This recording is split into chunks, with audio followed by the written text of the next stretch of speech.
Marire. Today we turn our attention to the alarming spate of brutal killings across the country, allegedly by armed herdsmen, especially in the Middle Belt region. This ugly situation is making Nigerians think that government is not concentrating enough efforts at tackling security threats in the country. Nigerians are losing sleep daily over the deteriorating security situation.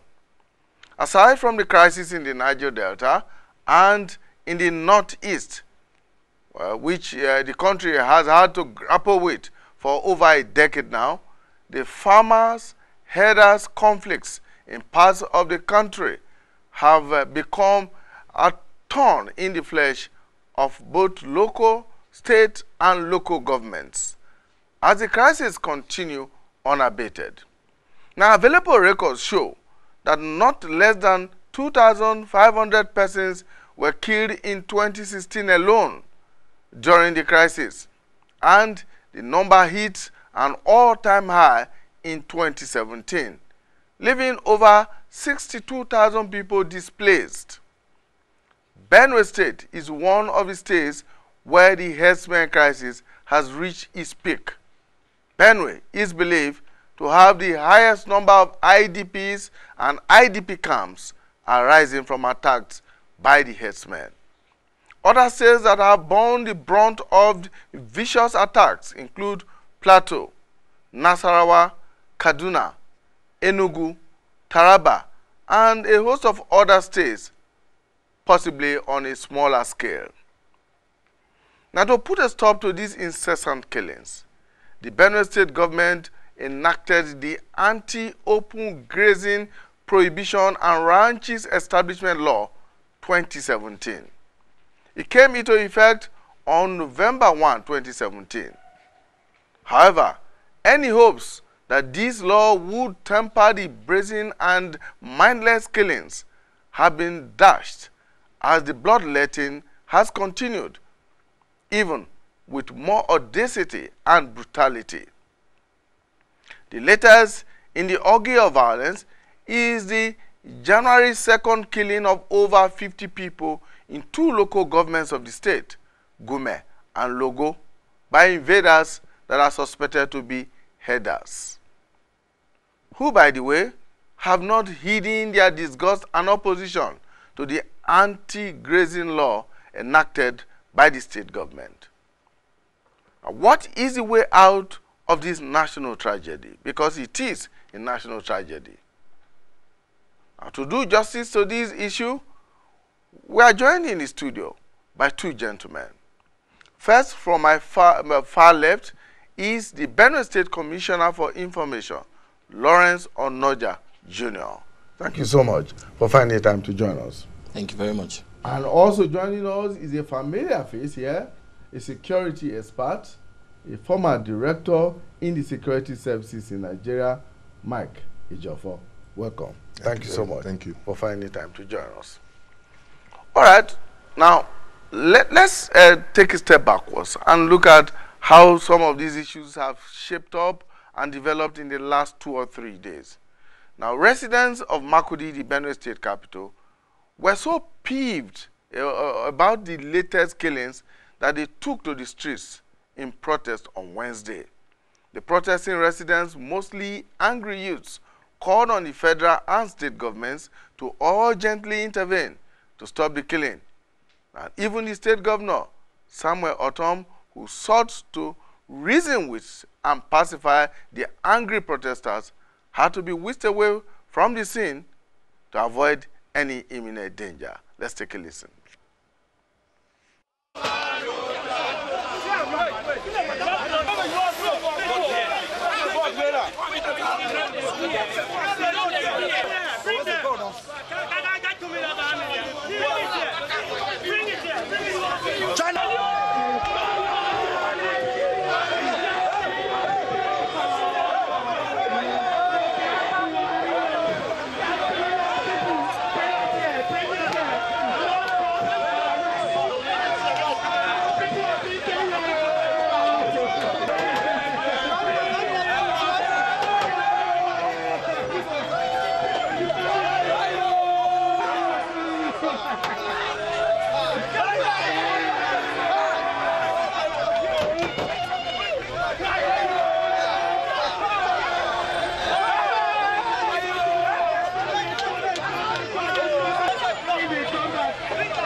It is shameful, it is unacceptable, and we want to this is our brother that has been killed.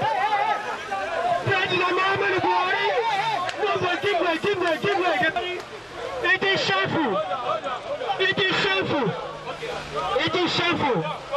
It is unacceptable, President Muhammadu Buhari. We are calling on the world press. This is just the tip of the iceberg in the villages. Oh, winding up. President Muhammadu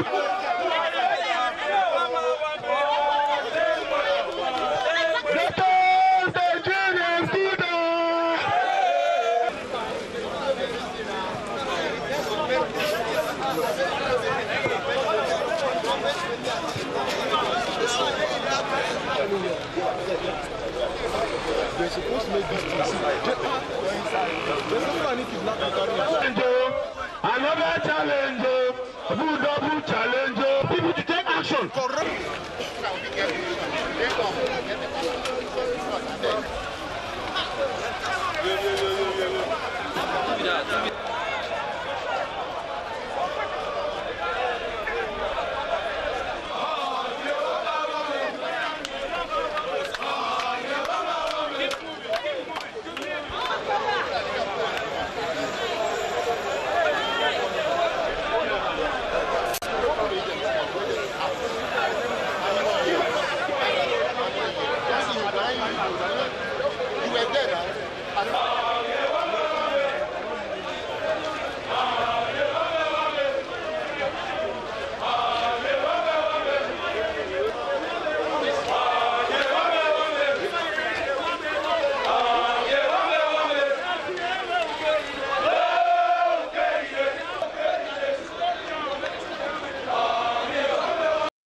Down the situation since the attack on our innocent people.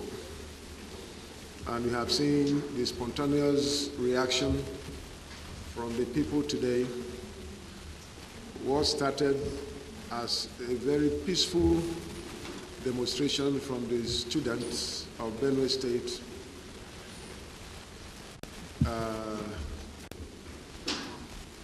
turned into a rowdy situation.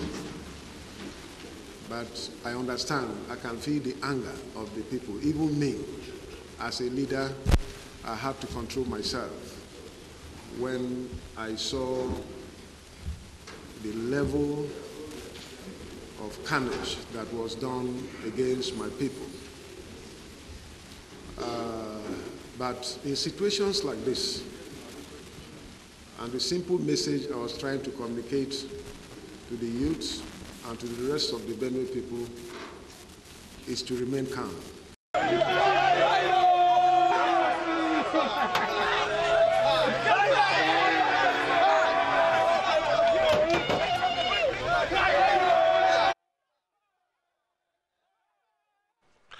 There you had it. That protest by young people in Benue actually happened on Wednesday, and indeed it brought traffic to a standstill. People who were traveling back to their various bases after the Christmas and New Year holidays, those coming from the north, from the east, and those coming in from Abuja to other parts of the country, were stuck in Makurdi where this took place. And of course, you can understand their anger. The governor properly placed it when he said it was a carnage. Over 50 persons killed, all in one fell swoop in two local governments of Gume and Logo of the state, all in one night, or at least in one day, and in various settlements, which means that this was not just an accident, it was properly coordinated. And you saw men, women, children hacked to death. We cannot show you some of those pictures because they are too gory to behold. Very, very gory sights. And of course, the few who survived the attack are in various hospitals across Benue State and are receiving treatment. Now, just as when that was beginning to sink in, news came in also that there was yet another attack in another part of Enugu State, and allegedly again by herdsmen. So what exactly is the situation in the country? Why is government, the federal government specifically, allowing this to continue unabated? Well, my guests are still very much in the house. Lawrence Onoja Jr. is the Commissioner for Information, Benue State, and Mike Ejiofor is a security expert. Thank you so much, gentlemen, for joining us. Thank you very much. A very sobering moment for people who just entered the new year, and we're looking forward to a very prosperous 2018. By the grace of God. What happened in Benue was really a pity. We have been receiving threats from the Mietiala Kautelhore. We did not know the extent of what they were planning, but we knew they were planning something. And we started having issues even before the 2nd of January. On the 24th of December last year, we had issues in Ado local government. We also had about 6 days ago in Oju local government, where some people were also killed. And then for this to not happen right on the morning of the 2nd of January, we grieve with the families affected. It's a very painful situation, but we want to let our people know that we are doing everything possible to track down the perpetrators of this act. If you say the government, or at least people were aware of threats, yes, before it happened, yes, what practical steps did the state government and security agencies take to avert this situation? The truth about it is they have actually repelled quite a number of near incidences. It's just unfortunate that this, in this particular one, they succeeded the way they did. We make no excuses, but it just shows that even in the part of the government in trying to enforce this open grazing law that we have enacted, we are going to need to become even more aggressive in making sure that this law is carried out judiciously. How vulnerable are the peoples of Benue State across board, whether in the eastern flank, the northern flank, western flank, as it were? How vulnerable are they to these incessant attacks? Compared to when this government came into power in 2015, I want to say, as at now, especially now that this law is being enforced, they're actually more secure than they were. Compared to a few years ago, it was really terrible. We lost so many lives. Even when this government came in, we had IDPs across board, farmers and all that. If you remember the wheelbarrow incident in Benue that was all over, that the governor was empowering, no, it was actually an organization that brought relief materials for IDPs at that period. So you see, a lot of these things are going on, yes, but if you want to talk of level of vulnerability, I want to say they're actually more secure than they were before, because there's there are active operations now going on in the state to avert this kind of situations. It's unfortunate, like I said, that this happened on the 2nd, but I want to assure our people that we're on top of the situation, and by God's grace, we'll try to do our best to make sure that this doesn't happen again. Well, we'll come to whether or not we'll be able to avert it's happening again or not. Let me turn to you, Mr. Ejiofor. This is a very critical situation. I mean, we have been familiar for years with the agitations in the Niger Delta and then the insurgency in the northeast. But this is more of a mobile force. Not mobile force, criminality. Than what we have. At least in the case of the insurgency, you are able to locate them to the northeast. In the case of the militancy, it's in the south region and all of that. But here, you hear of this today in Taraba, you hear of Benue, you hear of Nasarawa, you hear of Plateau, you hear of Enugu, and it's so confusing. Yeah. You see, looking at those pictures or the clips, I was actually moved with emotion. You can see the frustration on the face of the people, the anger. And naturally, people are supposed to be angry. Well, like the commissioner said, I'm surprised too that they had a prior information of this attack. So if they had prior information, what was the liaison between the government and the security agencies to forestall this action? Don't forget that this attack has been consistent. You remember the Agatu incident? Yes. Way over 500, if I can remember correctly, were killed in one night. And it has continued. Unabated. Unabated. And the question is, you see, I was discussing with some of my friends on a platform this morning. They say we should not call them Fulani herdsmen. Rightly or wrongly, there is this perception that they are Fulani men. There also this perception. You recall, I also made that allusion in one of the programs here when during my kidnap episode, that you see the genuine Fulani herdsmen with their heads, and they see these gunmen.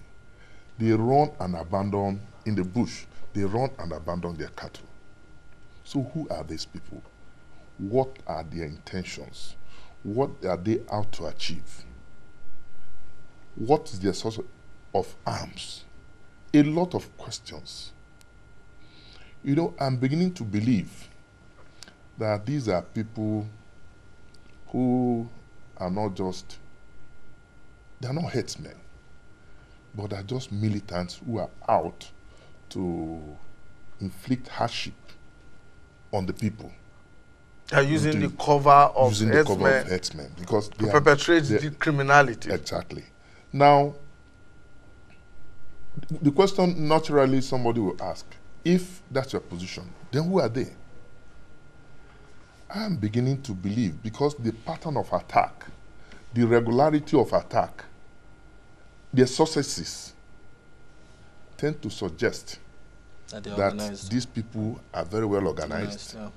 And most likely, they are part of this coordinated attack by Boko Haram. The people who are fleeing from the intense pressure mounted by the military in the northeast. The northeast. Because there is no way you can, if you look at the incidents, has there been any reported clash between the farmers and the herdsmen before any of these attacks? And why at night? Are they attacking farms? Each time they go to a community and kill people. So there must be a hidden agenda. Disappear into thin air. There must be a hidden agenda that the government must intensify its effort to establish before we make any progress. It's not just sufficient. But I'm glad that the statement from the Benue State government or the military authorities that 8 people have been arrested. All these attacks, I want to be proved wrong. No arrests have been made. So if we have been able to, we have succeeded in making 8 arrests now, we should be able to establish, you know, in an organization, you have to establish the aims, the objectives, the financing. So these 8 people will now serve as lead to further investigation to establish what are the aims of these people. What do they intend to achieve? I believe that government has not done enough to establish the identity, the aims and objectives of this group. But these 8 people that are reported to have been arrested may just be foot soldiers, may not know much about the organization itself. We should start from there, because it's almost important. But look at it. The attacks became more intense after the passage of the law. Yeah. After the enactment of the law. That shows that it's political. It goes beyond relationship between herdsmen and the farmers. This is what I want to challenge government and the security forces to establish. Because, come to think of it, we are talking of isolated attacks. This is 2018, beginning of 2018. Very second day We of have 2018. a lot of security challenges. What is happening in Benue now will be a child's play with what is going to. I'm not trying to create any picture that is gory, but we must face reality. What is happening to IPOB? Government has come to IPOB with a Egweke Python dance. They have gone underground. Is that the end? Look at Niger Delta. We have crisis there. The mainstay of our economy is in Niger Delta. People are watching. You go to the southwest, these herdsmen, or gunmen as I call them, they are spread all over. They are in Ondo operating freely. And that reminds me, I don't know how this man got his own law enacted and is effective in Ekiti State. Maybe we need to go and learn the template from Ekiti, because they don't operate there. But neighboring Ondo State, Delta, all these areas, they're still operating. Enugu. So we must learn the template that was used, because this thing is going to intensify this year, that we are going to go into election. Campaigns have started. What are the sources of arms? How can these people be more armed now than our regular forces? It's a serious concern. And I'm worried. I'm disturbed. Let me push that a bit further. When you said that it might just be hardcore criminals who are hiding, or in fact remnants of Boko Haram who are hiding under the cover of herdsmen to perpetrate these crimes. Doesn't that suggest that the Mietiala, which is the umbrella body of livestock herdsmen in Nigeria, should actually make concerted effort to distance themselves from what is happening right now and to clear their name of this orgy of violence? Unfortunately, the Mietiala also made a statement that they will resist the law. So that's a contradiction. You cannot directly link them to these attacks, and you cannot also exonerate them from the attacks. That's why I say that government has a responsibility to establish the aims and objectives of the organization. You see, in an organization, you must identify leadership. You must identify the aims and objectives. You must establish their financing, their source of arms. A lot of questions that I believe our security forces must answer with the cooperation of the people. Because you cannot just sit down. We cannot just sit down and say that, well, it's a security problem. Let us leave it to either the military, the police, and these are also ill-equipped. Because if you talk of the security sector, the security architecture in terms of funding, security should not be isolated. The economy is bad. Every subsector of the economy is not properly financed. Our implementation of the budget as of December is less than 25–40%. So, but you should bear in mind that security is primus inter pares among other contending forces, contending issues. If there's no security, there will never be a development. So we must set our priorities right by getting it right in terms of security. Mr. Onoja, when the anti-open grazing prohibition and ranches establishment law was enacted and took effect on November 1, 2017, one of its primary objectives was to prevent clashes between nomadic livestock herders and crop farmers. Yes. And then prevent the destruction of crop farms, community ponds, settlements and property by open rearing and grazing of livestock. Yes. Now, that was the primary objective of this anti-grazing law. And also to take advantage of its economic value. Exactly. It's also provided that no person should move livestock on foot within and across urban centers. Yes, yeah. But instead, what we have seen since in the last 2 months of this coming into effect is an intensification of these attacks that we are not talking about, what were the expectations of the Benue State government when that law was enacted and came into force? Well, the expectations, basically, the law became necessary because of the long years of negotiations, peace talks, and etc. etc.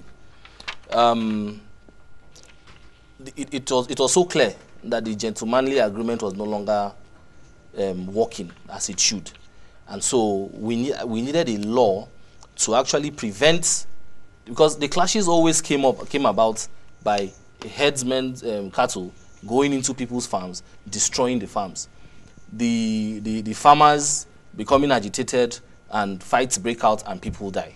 And that was the problem, that was the genesis of this entire problem. And so we said, look, okay, since this is the problem, cattle rearing is the livelihood of the herdsmen. Farming is the livelihood of the farmers. It is clear and apparent that there is no way that these two can coexist on the same plot of land. And so we said, okay, since farming is a necessity, because people must also eat, you can't survive by only meat, let the farmlands be left as they are, so that we can have our planting season and our harvest time as at when due. And then you have a scenario where you can now ranch the livestock. A lot of research went into this even before the proposal was brought up. It's international best practice today to ranch. It gives more value to even the cattle. The economic viability of ranched cattle far outweighs that of cattle that are roaming up and down and all that. You know, so this was why the law was very important as this administration came in. As it is right now, yes, all we can say is that the law is here to stay. We cannot negate what our people need and what they want. This anger you are seeing today is as a result of the wickedness perpetrated by these killers. And most of their anger is that, yes, we have had this law enacted, we have gotten some perpetrators who have actually been tried and taken to jail already. Because so far, since November 1st, we've had about 17 arrests related to this law. But the pains is the people who come to kill, who come to murder. Because we've had situations even in the past where cattle will be rustled near a village, and they will come, and instead of trying to look for who rustled their cattle, they go to the nearest village that is closest to where, and assume that those people were involved and go and raise the place.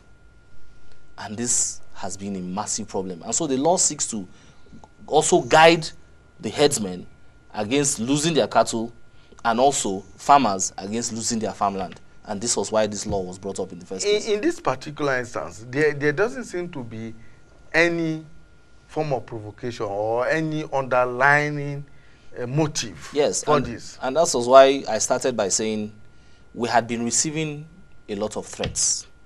Now, you know that in as much as our governor is the chief security officer of the state, he does not have any control over security agencies.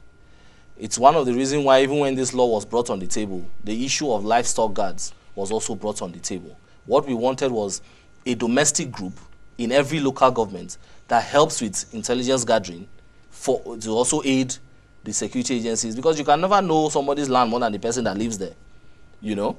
So we wanted a situation where these people help. They don't have the power to prosecute, but they have the power to apprehend, you know. So their job basically is to aid the security agencies on getting this job done, to enforce this law, you know. So it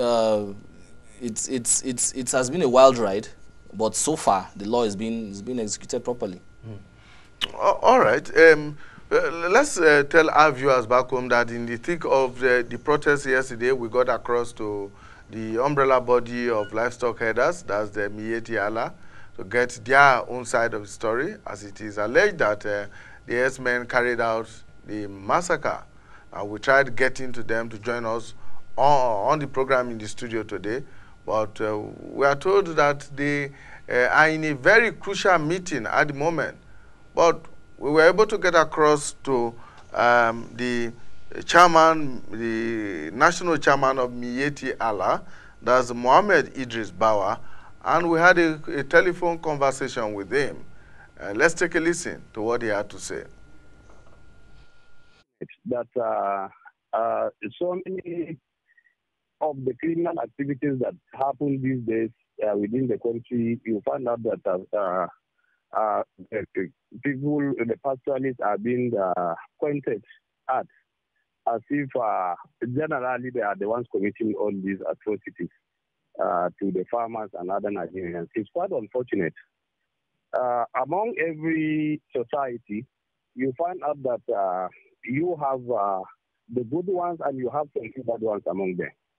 I will not completely say the herdsmen, all of them 100% they are good. We definitely at some instances you may find some bad elements among them. If somebody that is a bad person commits a crime, then I think it's not really good to now address that person, to address the entire race as bad people. So this is the issue. This where the problem is, because you cannot now say, for example, if the road is blocked by armed robbers, and among them you have either a TV man or a Yoruba man or a Hausa man, for example, then you now just say because of these armed robbers, among them you have, when you say Igbo armed robbers. So you see, these are kind of the things that are really happening. I don't think it's really it's helping the situation. I think at this stage we should be able to be our brothers' keepers, and if some bad elements among whichever group, either farmers or factories commit something bad, then the bad elements should be identified and dealt with according to the law, conditions of the law. Some people believe that the Miyetti Allah members, or by extension, Fulani herdsmen, like they are called, are angry with the Benue State governor because of the anti-open grazing law. What do you think? Yes, you see, unfortunately, it's quite unfortunate. You see, when the anti-open grazing law was enacted by the Benue State House of Assembly or Benue State government, the leadership of the Miyetti Allah met with the state government and got so many promises from the government that this law is going to have a human face. And what we expect by having human face is that if you enact such a law, people that have been carrying out the normal occupation for thousands of years, then suddenly you decided to change their way of life in your own state as a governor. So, at least to be able to understand their culture, to be able to discuss with their leaders, and to allow them to also be part of that law. Then you did not do that. You enacted a law that is affecting a particular group of people, targeted at a particular group of people. And you want them just overnight to stop open grazing. And the governor, I called him, he said there is no grazing land in Benue State. These pastoralists, they are also Nigerians. And the Constitution has given them the right to carry out their normal daily activities as they want to carry it out within the territory of this country, provided it's within the provision of the law and is peaceful. Then people wake up one day and decide to ban the open grazing. Where do you want them to go to? This is the problem, because we expected before the enactment of this law, at least provisions would have been made within the Benue State to provide some grazing areas. And you see, these grazing areas can easily see, unfortunately, some of our leaders are somehow carried away by their political, something like that. Because what the state government would have done is very simple. Get the grazing outside the grazing areas, all the herdsmen to carry out sensitization, let them move to all those grazing areas. Then you can, with time, the government or even the herdsmen themselves can contribute to the development of those grazing areas which can be turned into ranches. But you see, waiting on just one day to ban the open grazing, how do you want a pastoralist that, for example, has up to 1,000 or even 5,000 cattle? How do you want him to carry those cattle to where? Can he carry those cattle on his head? Are you saying some of the issues? Are you saying now the recent hostility may not be far from it, that they are reacting? That's why the crisis and the killings? No. You see, earlier, I think let me now go to the Fulani segment or the Fulani pastoralists in Nigeria. Everybody knows they are very peaceful people. They are peace-loving people. They easily interact, and that's why you see wherever they are, they intermarry with those communities, understand the languages of those communities, and live peacefully over the years. But you cannot rule out having that element out. Yeah, I want to tell you, I don't know whether this was reported. You see, it's so many issues into all these things. Just last 2 weeks, before the issue of this Benue crisis, do you know that herdsmen carrying meat to the market, they were killed, and in fact their dead bodies have not even been seen by their own relatives. Now, who knows? If after killing those people and the case has been reported to the police has been carrying out the investigation, has been made some arrests in regards to that, but it has not even been reported anywhere. You see, all these are some of the issues that we always try to the state government. All right, that was Mohammed Idris Bawa, who is the national chairman of Miyetti Allah, responding to some of the issues that have been raised. But my guest in the studio here, I'm sure that you listen very keenly. And Mr. Noja, your first reaction to his position, it seems very clear that the Miyetti Allah is aggrieved about the anti-open grazing establishment law. Yes, thank you very much. He mentioned something about grazing areas, mentioned something about the law and how it is constitutional for them to go around and graze openly. At the same time, the same constitution gives the state houses of assembly the right to profile laws for their people. Now, for them to say that a law was done without their involvement and all that, them not being carried along, I will say here and I'll say time and time again that that is completely false. Like I told you earlier, a lot of research went into this before this law was brought, even proposal was brought on the table. Multiple meetings were held, even before the House of Assembly got this draft copy and started calling for meetings and negotiations across the state. This went on for months. Everybody was called in, from the farmers to the herdsmen to traditional rulers to international bodies. Everybody was brought into this, and their views were collated before this law was put together. And I'm going to say it here again. This law is not against Fulani people. It's not against herdsmen. It is meant to protect both farmers and herdsmen. They are not the only ones who rear cattle. There are indigents too who rear cattle. But as long as you are within the confines of Benue State, all we are saying is you cannot do open grazing in Benue State. You have to ranch it because you cannot destroy people's farms. We need the farms also. Benue is an agrarian state. That is our main staple. If you take away our honey, what do you want us to do? And so we had to come to a compromise. Now, he's talking about the grazing routes. Those grazing routes were proposed in the 50s, in a period where Nigeria had less than 50 million people. Today, there is a population boom. We are counting of, if you look at the annual expected growth rate of 3%. We are over 180 million as at 2018, approximately. And Nigeria is even, the territory of Nigeria is even less now since we lost what do you call it? Bakassi. So now there's a population boom, which means people need more food. We need more areas for residential residences, schools, hospitals, all sorts of things. The boom has affected everything. And so they cannot keep claim of that. No, they should come to the new age. Times have changed. We need them to ranch these things.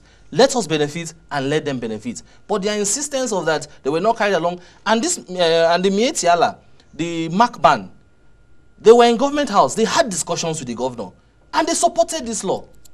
Mietiala Kaltelhore, which is the other group, are the ones who have been raining threats and how they will resist and how they will this and how they will rain horror on Benue State. And that's why I said earlier that we have been receiving these threats. We have complained about it. We have called for the arrest of the leadership of Mietiala Kaltelhore. At least they should even be questioned for even issuing such threats and such utterances. But nothing has been done. These are the kind of complaints we have been having. We have been not once, not twice, not 3 times. Well, you see, I am at a loss because you can see the obvious in his submission. He, at one breath, he was saying that the herdsmen are not part of this mayhem. Yes. While also admitting that you can still have some bad eggs. At the same breath, at second breath, he's now saying that if you don't want them to graze in it, where do you want them to go? So that obviously they want to resist that law enacted by the state. So you see, the federal government must take decisive action. I expected that not just deploying people. One of these dances should have been deployed to that place to go and dance. Maybe we'll call it Operation Cattle Dance. You know? So, because it's a serious matter. If these people are out to resist, how are they arming themselves? I agree with him to some extent that these people might not be completely herdsmen. But if they're operating under such body, what is their intention? It's a very serious matter that the federal government must step in now effectively to address it.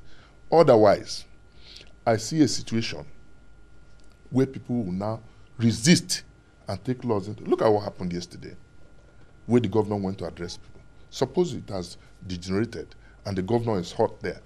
How do you explain such issues? It's a very serious matter, and I believe that the federal government has not done enough to address this issue. Some people are beginning to read ethnic coloration to all of this. Do you see it as such? Of course, there's ethnic coloration behind it. But, you know, we are talking about land. The herdsmen are entitled to, they have a right to live and herd their cattle. The farmers too, who are the original owners of the land, have a right to live on their land without any let or hindrance.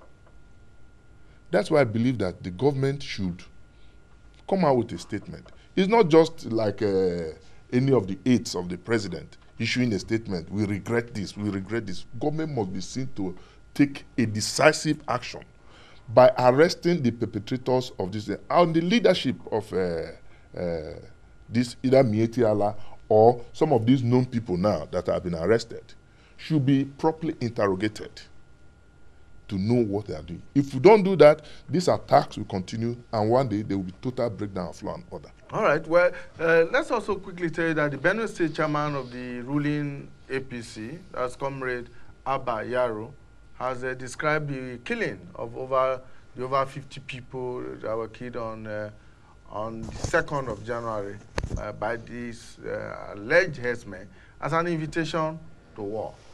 And in a statement he issued in Abuja, Yaro decried the killing as an attempt to spark a second civil war in Nigeria. And in fact, insisting that it is a clear case of ethnic cleansing around the Benue Valley. Do you see that as such? Is his interpretation of what is going on correct? Is he an ethnic cleansing? Well, he is open to his opinion. Exactly. But the Benue people are angry. And that is the truth about it. The slaughter of innocent children. I'm glad you didn't show some of those pictures here. Oh, sure. Yes, we could not have shown They them because they are too slaughtered gory. innocent children, women. I saw a woman where her jaw was brought out from macheting. It's evil. And so, may God help us never. My father fought in the Civil War. He told me stories about it, and I pray to God that we never go back into war. But you saw what happened yesterday in Makurdi, where even the governor could not calm down this youth. Why? They are angry. And he understood. So,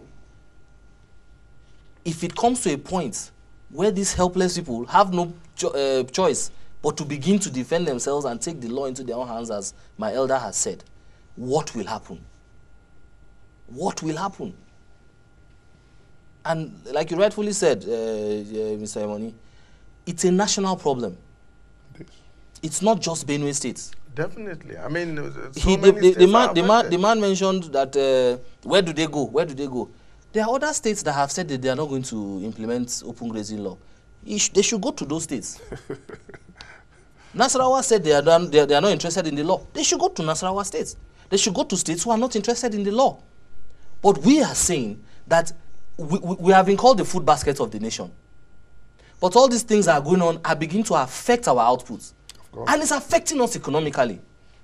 Tomorrow we have problems. They say we cannot pay salaries. We cannot do this, we cannot do this. But our livelihood is being taken away from us. What do they expect us to do? So if they are resisting and say they don't know, they should go to other states who don't have the law. It's as simple as that. But they cannot keep on going on this. Or they obey the law. Some of the Fulani people have even met with local government chairmen and have agreed to. There are some Fulani people who have lived even before my father was born in Benue State. They have lived peacefully with our people. A lot of them have met the traditional rulers, even the leadership of local governments, and said, look, we will obey the law. We want to stay. We are not chasing anybody away. But I mean, anybody who wants to, who has said, I will not respect this law, and good riddance. The person can go. But to stay and for this rubbish to continue in Benue State, the people are angry. The people are angry. And you know, Emoni, my fear is that arms market is open in Nigeria. Very open. So there's an extent which these other people will also start arming themselves. And it will now go to that ethnic war that we're avoiding. People will start running away. You can go to any market and buy your arms in Nigeria or order. All the things we have been hearing that we're seizing arms in at the port. What arms are they seizing? Pump action, double barrel. Have you seen any AK-47 that was seized? And these people operate with AK-47 and sophisticated arms, prohibited firearms. So we are at a crossroad. What's the way out? The way out is that the federal government must come out to issue a statement. You know, that law that was, the bill that was introduced in the National Assembly was put in the cooler because of some controversies and inconsistencies in the law. Because and possibly vested interest. Exactly. You see, you cannot just come and say you acquire my land for grazing without compensating me. It's not, I wouldn't allow that. So the government must come out, fine-tune or reject that grazing. There must be grazing, open grazing law in this country where you have people concentrating their people farm and without hurting anybody. I can't just plant my you have my plants, you just come, destroy them, and you go, and you expect me to keep quiet. When I talk, the next thing you attack the people. It goes beyond this farmers-herders relationship. That is what I'm emphasizing, that government must also look into to establish what these people are out for. Mr. Noja, your final take here. My final take is that we are going to need a synergy across board. All hands have to be on deck. Both the federal government, the state governments need to synergize on how to stem this issue. Because like my elder said, yes,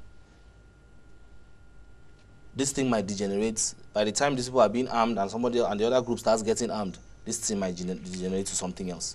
And so this is the best time. Exactly. Definitely we don't want that. We don't want war. Like what my able chairman of APC in my state has just said. It is what he's seeing ahead. But we are praying to God that it never gets to that point. Amen. And so we need to synergize. We need to work together. It's a national issue, like we earlier said. The federal government needs to put in more effort into stemming this issue. Thank you very much. We had Lawrence Onoja Jr., who is the Commissioner for Information in Benue State, and Mike Ejiofor, a security consultant and an expert on security matters, joining us on people, politics, and power. And we've been taking a look at the very disturbing situation of alleged herdsmen attacking, brutally killing scores of persons, not only in Benue State, but across many other states in Nigeria. Now, the security of lives and property is a primary responsibility of any government. A government must therefore wake up to that responsibility and ensure that all, and we mean all Nigerians, are provided that security. My name is Imoni Amarere. Do have yourself a wonderful day for the rest of today. Bye bye for now, and God bless.